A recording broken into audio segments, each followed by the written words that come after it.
Welcome back to the Ransomed Heart podcast, gang. John Eldridge in the studio this week with my son, Sam, Morgan Snyder. We realized that here, as we begin to talk about the answers, like the solutions, what do we do to overcome the world? What do we do to detox from it, to become substantive people? We don't want to rush that. So this is actually going to be a two-part conversation. We're going to start it today, but we're going to pick it up next time. So this is part one of solutions to the world.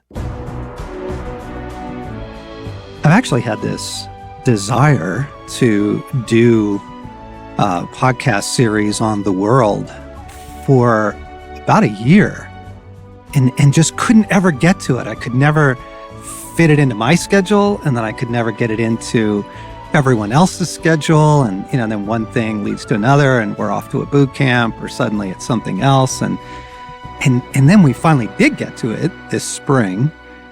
I have just been amazed at how difficult it is to get clarity on this.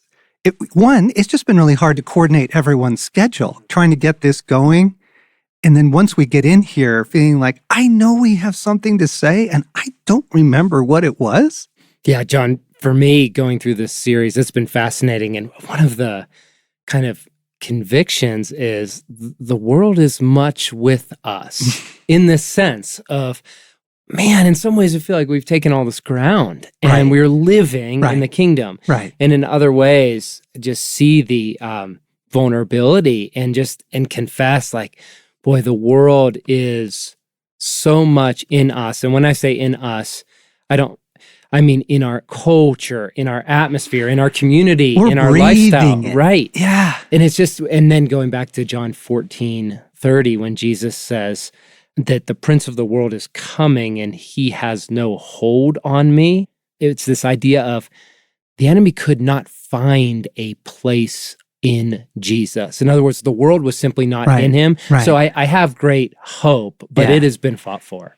Hasn't it? Yeah. I mean, it feels like getting our butts kicked a little bit by some high school wrestler where we get our face off the mat 2 inches and we're trying to give advice like, okay, so he's got a mean left and his right knee's a little bad. And then I back down face on the mat. Like, really, gang, honestly, listeners, it has felt like extracting ourselves 4 inches from the world, enough to try and talk about it and pray about it, illuminate it. And then I think I know why. Like suddenly, ding, the revelation of so difficult to get this going, been a year of delays, then I can't get people's schedules, then we're foggy. Like, come on. All we're doing is talking about the world. This isn't like a major podcast on, spiritual warfare or profound new realms of inner healing or restoration of femininity okay. But here's this. I was reading through Colossians. That's the book that I've been in lately, personally. And apparently what was going on in Colossae was the gospel had come to them. They had received it with joy. They'd really jumped in. But then other things started getting their attention and distracting them. And so Paul's writing to them to say, whoa, come on back, y'all. Where did you go? In chapter 2, he says this. He says, don't let anyone capture you with empty philosophies and high-sounding nonsense that come from human thinking and from the spiritual powers of this world, rather than from Christ. For in Christ lives all the fullness of God. So you are also complete through your union with Christ. Now, wait a second. Okay, so captive, empty philosophies, thinking from the spiritual powers of this world. And I started realizing, wait a second, something is behind this marionette. Something is actually pulling the strings. And then, whoa, does it leap off the page in 1 John 5 when he says, we know that we are children of God and that the whole world is under the control of the evil one. And the epiphany that came to me, friends, was this has been so difficult to talk about because the world is actually the enemy's main thing. We tend to think of, well, no, it's spiritual warfare, it's fear, it's assault, it's, violence, it's terror. But actually, that is super obvious stuff. Like when you're dealing with darkness straight on, you just know it, nightmares or whatever. But the world is his main thing because he's like the Wizard of Oz. He's hidden behind it, and he is using the world to numb people, distract people, wear people out, like make their souls really thin, and numb us with all sorts of wonderful little Eden distractions. And I'm like, oh, that's why this has been so hard, because exposing the world is actually exposing the main way that the kingdom of evil is trying to harm human beings right now. And they don't know it because it looks benign. It just looks like, no, it's just culture and, values and society and clickbait and iPhones. It's just the latest thing. Yes. It's not evil, but to just see that. And what I want to offer before we jump in today is just to say, but take heart, Jesus says, because I have overcome the world. I have overcome the world. And we left last week's recording and Morgan's like, hey man, that was kind of heavy. Aren't you going to give people some hope here? And here it is. Jesus says, take heart. I've overcome the world. And then in 1 John, when he was exposing who's actually running this whole show in the world, he says, but everyone born of God overcomes the world. Now, I know it might feel like you're drowning in the fog or the jello or you're face down on the mat, but he says, no, this is the victory that has overcome the world, even our faith. And then he repeats it. Who is it that overcomes the world? The one who believes in Jesus. And so there's hope. Yes. There's grace. Good, there's John. victory. What we want to do here in episode 5, rather than put out some more categories of exposure of kind of how the world operates, what we want to do is offer some hope and some direction. What do we do with that? Like, where do we go? Okay, so that's where we're headed now. Who is he who overcomes the world?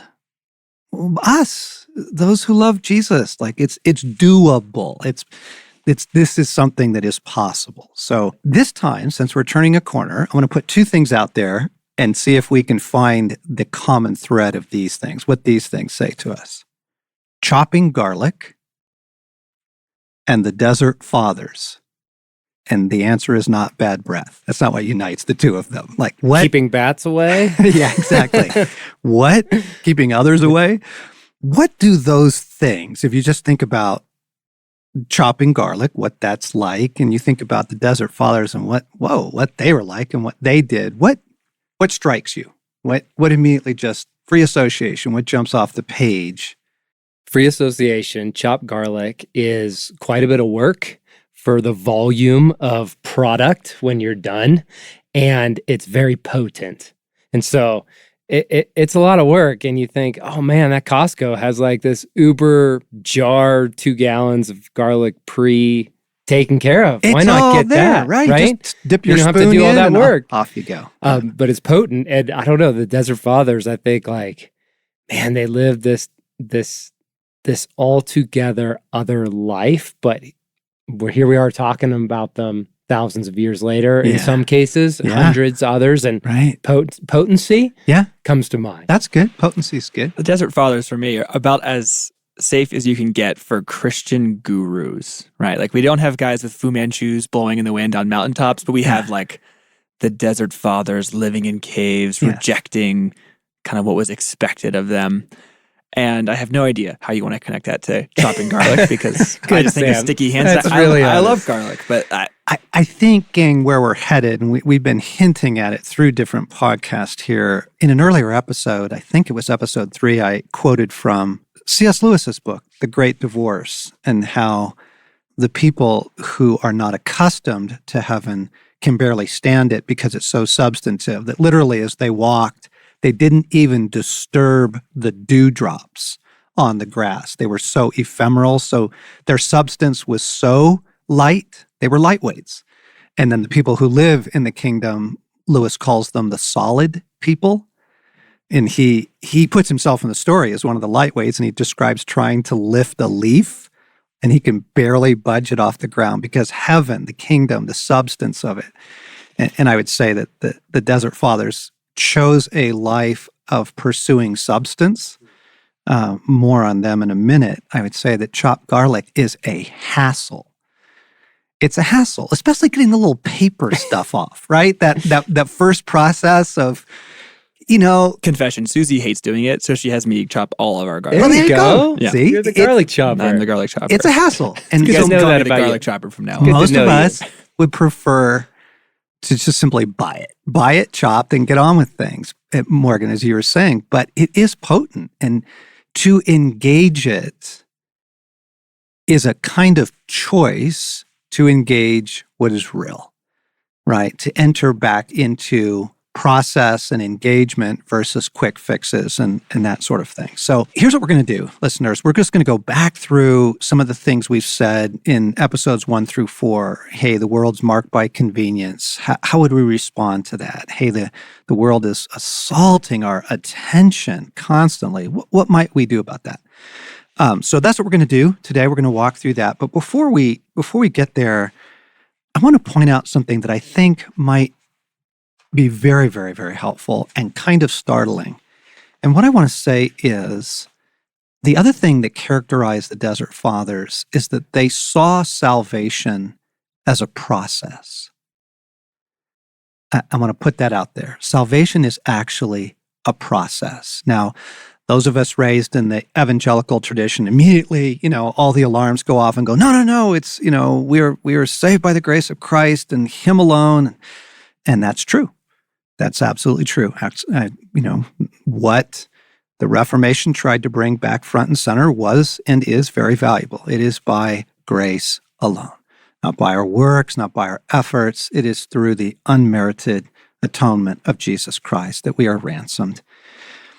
However, even clear-headed thinking Protestants understand that it's not all done and done in terms of your own transformation. Like, yes, you are now a child of God. You are now, Colossians 1, transferred from the kingdom of darkness into the kingdom of God. However, any self-aware human being knows there's some work to be done, right? And so 2 scriptures, the message of the cross is foolishness to those who are headed for destruction, but we who are being saved know it is the very power of God.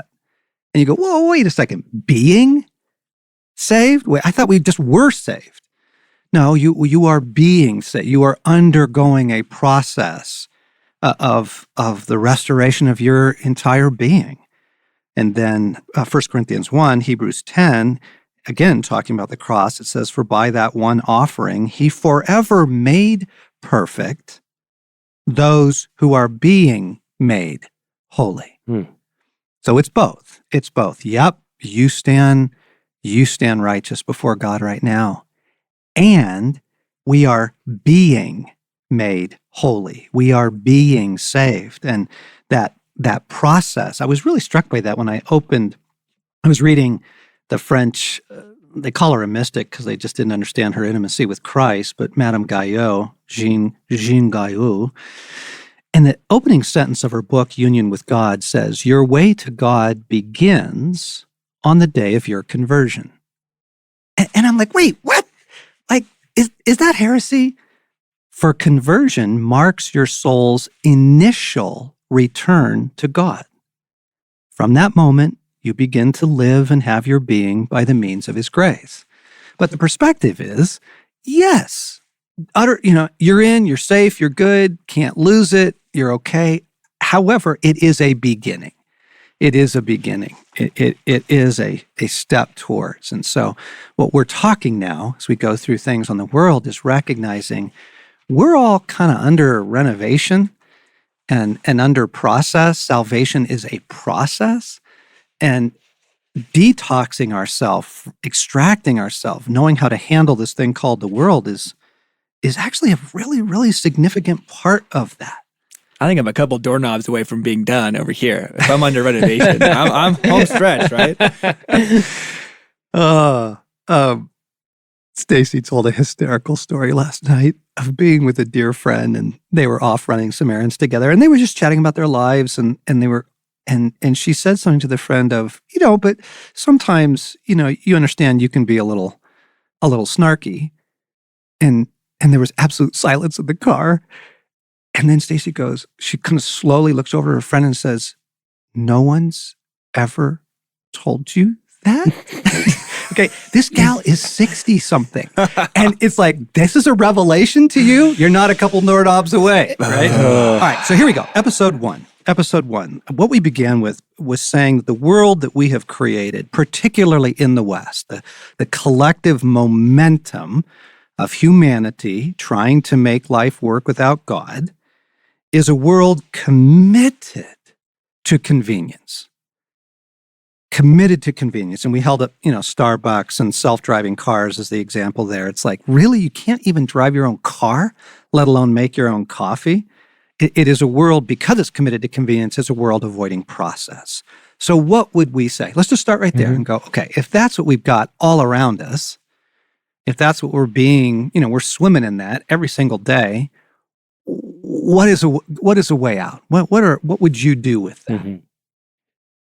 John, having teenagers is this beautiful opportunity to align back to one of the realities of God's kingdom that you're naming. It's an objective reality of process. That's how the kingdom works. Like you said, we're being saved. So Abigail is learning how to play the guitar. Joshua is learning how to play lacrosse. And so 2 years ago, neither of them had any experience whatsoever with those two activities. And what's so beautiful is to observe the process, that there's simply no shortcut if you want to come to a high level of competency with a guitar or with a lacrosse stick. I already don't like the direction of this. Right? Seriously, something in me just wins at there are no shortcuts. I just wins. There are none. I hate that sentence. And the world deceives us steadily, but being rooted in a family culture where you have young people that want to pursue something, and therefore they have to consent to the process. What's so beautiful is the Father showing me the same is true for me, right? Joshua is in these years where we're naming these years his initiation years. And so every day we're thinking in the reality of what is God doing to initiate my son into manhood over time, and how do I participate with that? But what's so beautiful as I'm observing it in my children, I'm being reminded that the gospel's the same for me. Yeah. It is simply no different. Yeah. But what's so beautiful and kind of God of having teenage kids is the fruit is actually quite quick. It is actually, there's no shortcuts, but Abigail played me a song 2 nights ago that was glorious. I mean, as a gift, she plays me, God is great, beer is good, people are crazy. And I'm sitting there savoring the fact that she only knew 3 chords a couple weeks ago. Joshua's doing really well on an advanced lacrosse team. It's only his 2nd season.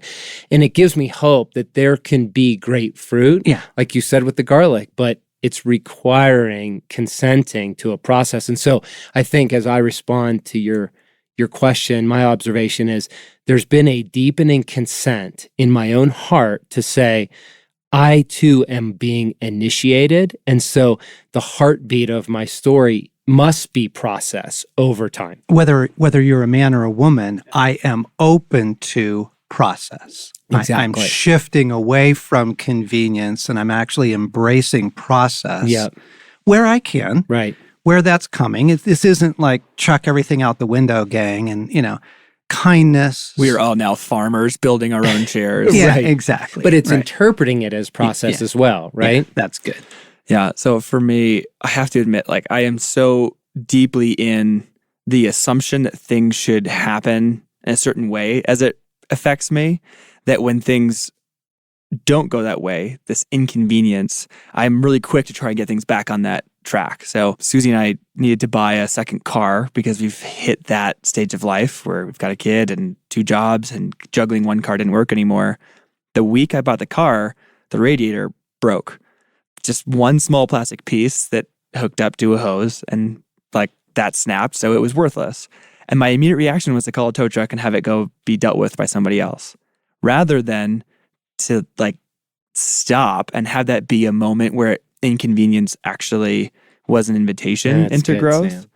And it took other people coming and grabbing me and saying hey, this actually isn't that expensive and you can learn how to do this. And at least a few days before, I had been saying that's exactly what I wanted until confronted with the thing I had said, in which case I was like, well, I've got AAA and I've got a mechanic and I can just make this. I'll go away and put it on the credit card. Yeah, get it back on the railroad track of life is not inconvenient.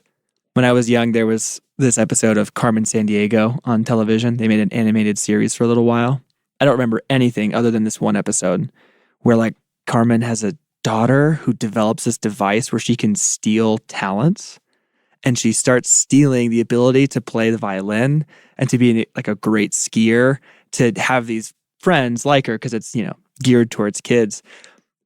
I probably watched that episode 24 years ago, something crazy like that. Yeah.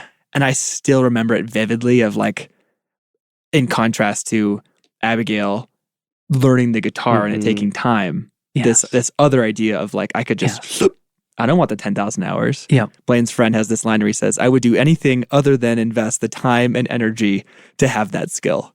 Yeah. Okay, gang. So in other words, chop your own garlic, gang. Like chop your own garlic. Wherever you can, where you see that you are making decisions that are driven completely by convenience, begin to choose otherwise, right? Don't have somebody else wash your dog. You wash your dog, right? And on it goes. Like, and again, this isn't, we can't overwhelm our lives. We can't all immediately become, Luddites or whatever. It's not that. But just to be aware that you live in a world that worships convenience. And the reason that that's a problem is that the Christian life is not convenient. It doesn't come to us that way. It is a process like learning lacrosse. It is a process like learning an instrument or like changing a radiator. Therefore, do things that you can deliberately choose to do. Like make your own dinner. Don't just grab takeout because it's convenient. Right? Just things as simple as that, because they develop in you the consent to process. Yes. They develop a new mindset. You're detoxing from convenience is just the best, right? And I love, John, about it. Also, it restores the dignity of the thing. And Sam, when you're describing working on the car, that feeling of getting back in your vehicle and turning it on and it running, that agency, that competency, the ethics of maintenance repair, Crawford calls it. Like, didn't that feel empowering to know I have a mastery over this? It totally did. Yeah. So there's dignity in it. There's substance. Like these things will actually begin to restore and build substance in you.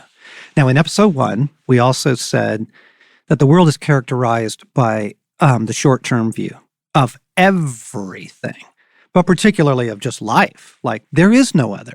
This is it. This is it. And therefore, of course, maximize pleasure, minimize pain. If you don't like, the person you're married to, get rid of them and find someone you do like it.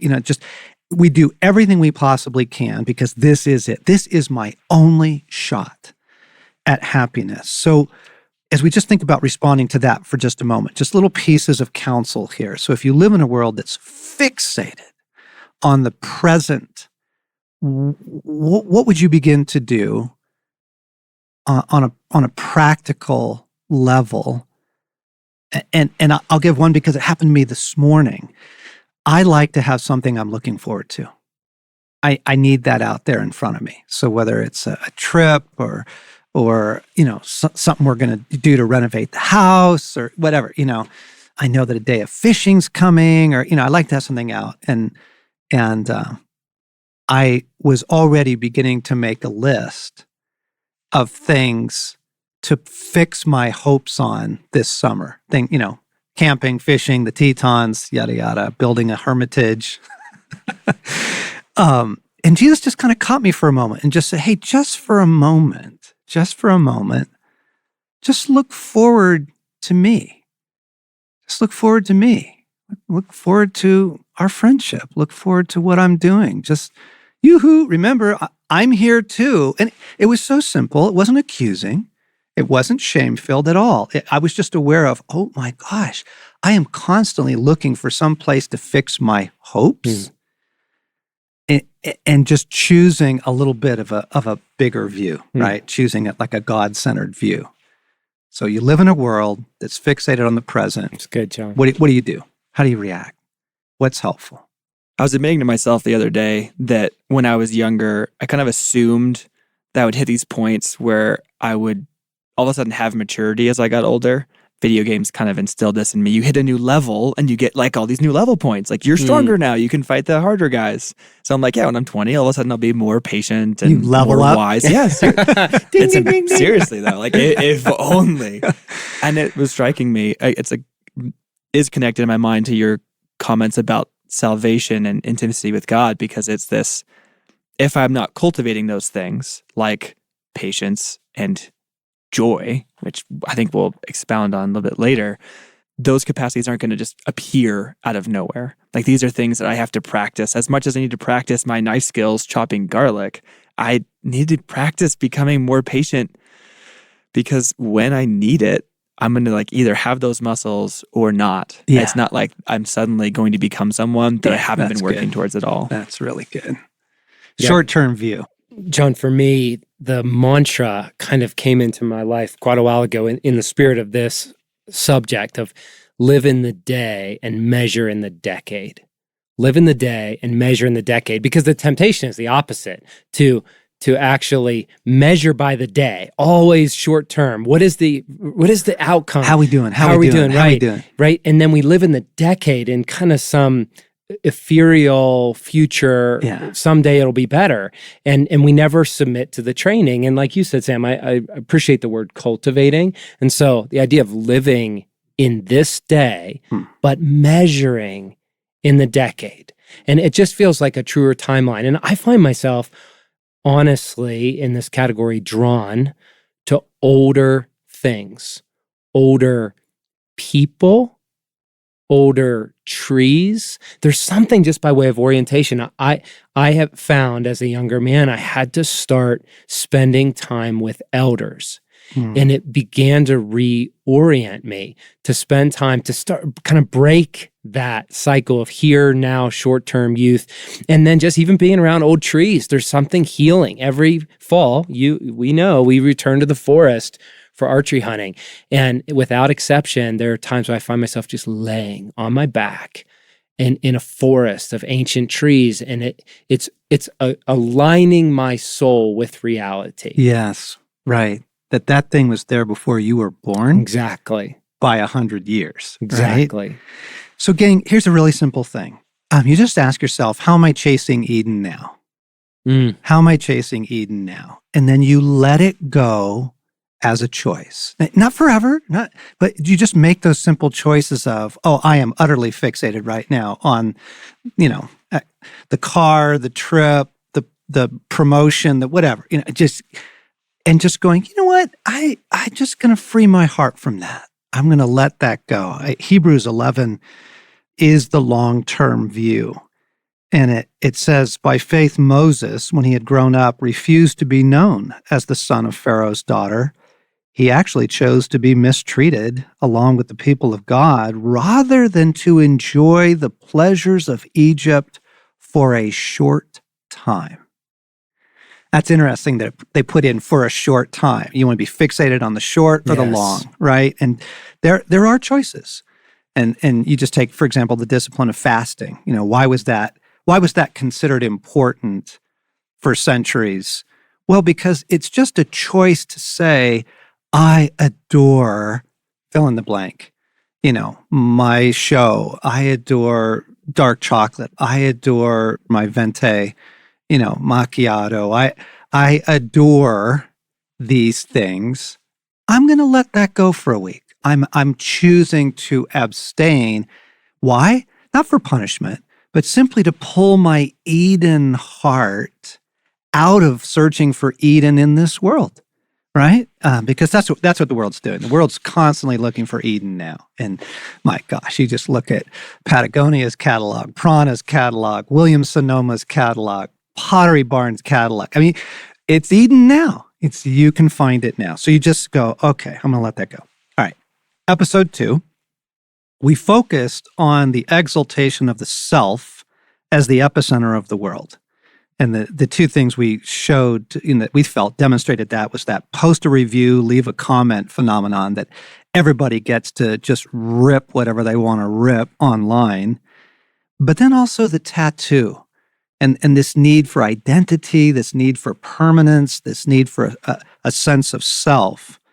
And we were talking about in episode 2, the shallow nature of the self in the world today, because we're not grounded in something beyond ourselves. So what would you say to that? Thinking back on episode 2, where's the rescue? What choices would you make? Yeah, I mean, a big part of that conversation for me was the more freedom, less responsibility piece. And that has become something that for my marriage, for our family, we take super seriously. Like, you, to enjoy freedoms, actually have to take on the responsibilities and the implications and the ramifications of your actions. Now, this gets used really trendily these days to like support all sorts of justice movements, and you have to have fair trade coffee and chocolate and all that. Reduce your carbon footprint. Right. And all that. Somehow that's being a responsible global citizen. Like, and that's fine, sort of, but that's not really what I'm talking about. Like, for us, it's wading into the really messy waters of family and sex and childbirth and going, one of the examples was the culture of, here's all the medication and all the protection you'll ever need to have sex with anybody, anytime, and we'll deal with the consequences. That's the world. That's the world. That's what's offered. And for us, it's a posture of, how do we best honor my wife's body and our relationship? And how do we walk in the freedom and the beauty and the goodness, and also the responsibility that comes with actions have consequences. And so this isn't, I mean, this is deeper stuff, and I could go for a long time about it because we've spent a lot of time thinking about it. But the way that, I mean, you mentioned fasting for episode 1, now we're in episode 2 for like this self, there is a extent to which holding back is honoring, like in so many areas, for gluttony, for in this case, voicing your opinion. Right. Yeah. There's a lot of you out there. I mean, I love that the fool can sit at the table as long as he keeps his mouth shut. Opinions have just blown the lid off that. Like, anybody, everybody, and everywhere. And so for us in our marriage, there is that like waiting for a date because we don't get to just go out all the time. Yeah. Waiting to have sex sometimes because we want to walk well. Like, that actually has much richer fruit. So complicated stuff, and I bet Susie's blushing right now if she's listening to this. So fruitful. But yeah, it's so fruitful. Very orienting for us. You know, one of the things I was struck by in this, Sam, that goes with it, just another way of saying it is, where do you feel entitled, gang? Where do you feel entitled? Let it go. Because in the podcast series we did on envy, we said we live in a culture of the offended self. Well, how did you get to the culture of the offended self? Well, you exalted the self. You gave the self the car keys. You said, self, you should never be offended. And then offense rises up because the self is like, hey, you're in my way. You're messing with my fill in the blank, right? And so where do you feel entitled? I just personally, speaking to myself, where do I feel entitled? Let it go, man. Let it go. Like, do not make everything a fight. Everything is not worth, raging about. Like, where do you feel entitled? Let it go. John, through this series, it's been so helpful to remember this big idea of the self is the center of the world, right? It glorifies the self. It seats the self at the center. And the kingdom doesn't operate that. The kingdom, the center of the kingdom is God. This heroic trinity. And so I think what I'm aware of in this category is the world is loud. And the world presents itself as a very big story. And so the temptation, for example, practically is to wake up on any given day and be thinking about my schedule, my plans, my needs, my intention, and even in the service of good things, it's a me-centered world. It's me. That's how I wake up every day. Right? Where are you taking this? Okay. But several years ago, a mentor was talking about, like, how do you live in the kingdom? And he this sage, and he said, I begin every day in bed by crying out, Father, Father. He said, I do not leave my bed until I have oriented myself to the Father.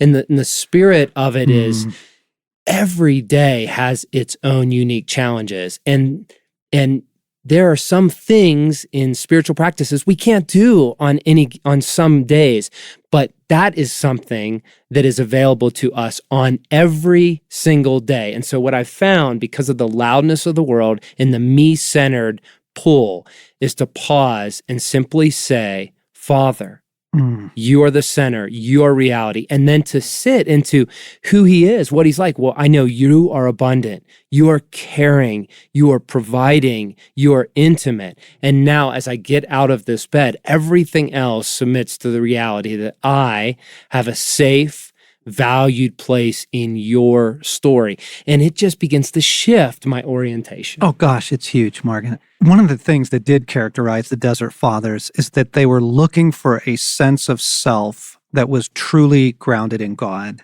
and not in society. That was really big for them. And so many of them were actually significant people in society.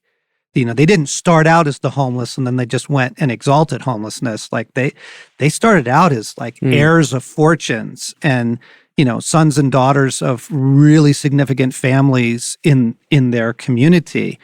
They tasted that and said that I can't look to that for a sense of self. It's killing me. I want a sense of self that's grounded in God. Yes. And that's what you're talking about. You're going, how am I looking for a sense of self grounded in God?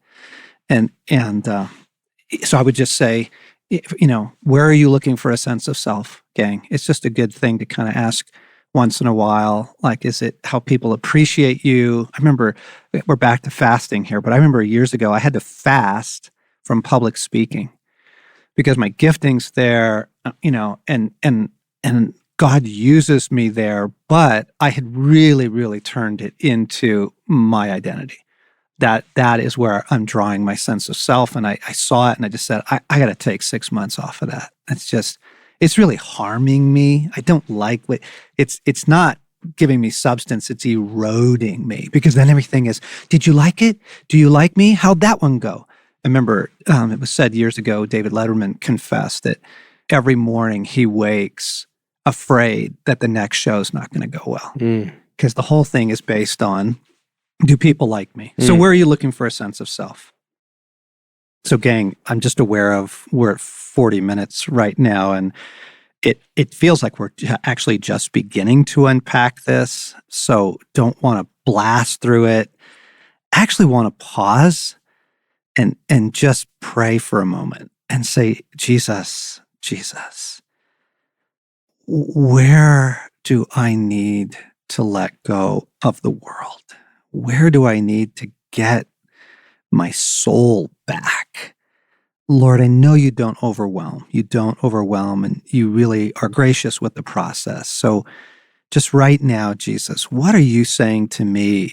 It looks like detox. What are you saying to me? It looks like choices that I can begin to make to become a person of substance, to embrace that salvation is a process where I can begin to do things that really enable me to get my soul back and separate myself from the world in healthy ways.